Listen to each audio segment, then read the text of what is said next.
اعوذ باللہ من الشیطان الرجیم، بسم اللہ الرحمن الرحیم۔ السلام علیکم۔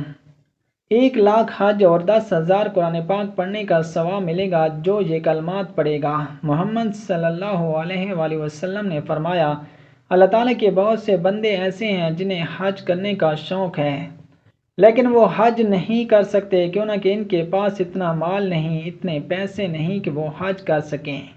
دوسرا، اللہ تعالیٰ جسے چاہتا ہے وہی حج اور عمرہ کرتا ہے، یعنی اگر پیسہ ہے بھی لیکن اگر اللہ پاک نہ چاہے تو وہ حج اور عمرہ نہیں کر سکتا۔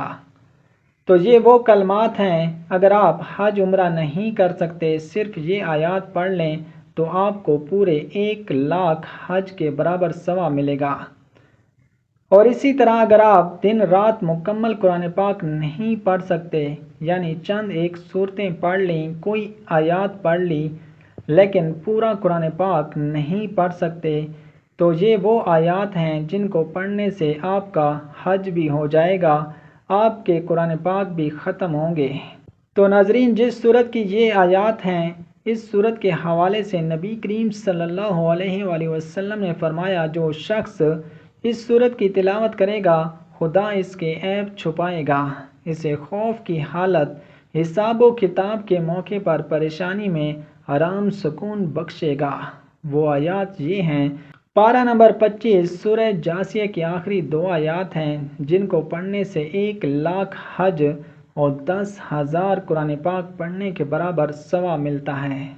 فَلِلَّهِ الْحَمْدُ رَبِّ السَّمَاوَاتِ وَرَبِّ الْأَرْضِ وَرَبِّ الْعَالَمِينَ وَلَهُ الْكِبْرِيَاءُ فِي السَّمَاوَاتِ وَالْأَرْضِ وَهُوَ الْعَزِيزُ الْحَكِيمُ۔ پس سب تعریف اللہ ہی کے لیے ہے جو آسمان کا رب، زمین کا رب، سارے جہانوں کا رب، اور آسمان اور زمین میں اسی کی عزت ہے، وہی زبردست حکمت والا ہے۔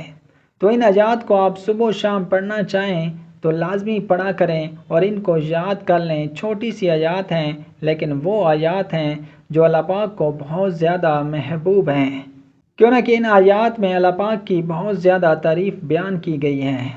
تو آپ ان آیات کو لازمی پڑھیں، انشاءاللہ آپ کے دل کی جو حاجتیں ہوں گی وہ پوری ہوں گی، جو چاہیں گے آپ کو ملے گا۔ اللہ پاک آپ کے گھر کو رزق دولت سے بھر دے گا، اللہ پاک آپ کی بڑی سے بڑی پریشانی دور کرے گا، حاجات پوری کرے گا انشاءاللہ۔ تو اگر آپ کو ویڈیو اچھی لگے تو آپ نے اسے لائک کرنا ہے، اپنے دوستوں اور رشتہ داروں میں شیئر کرنا ہے اور ہمارے چینل کو سبسکرائب کرنا ہے۔ جزاک اللہ۔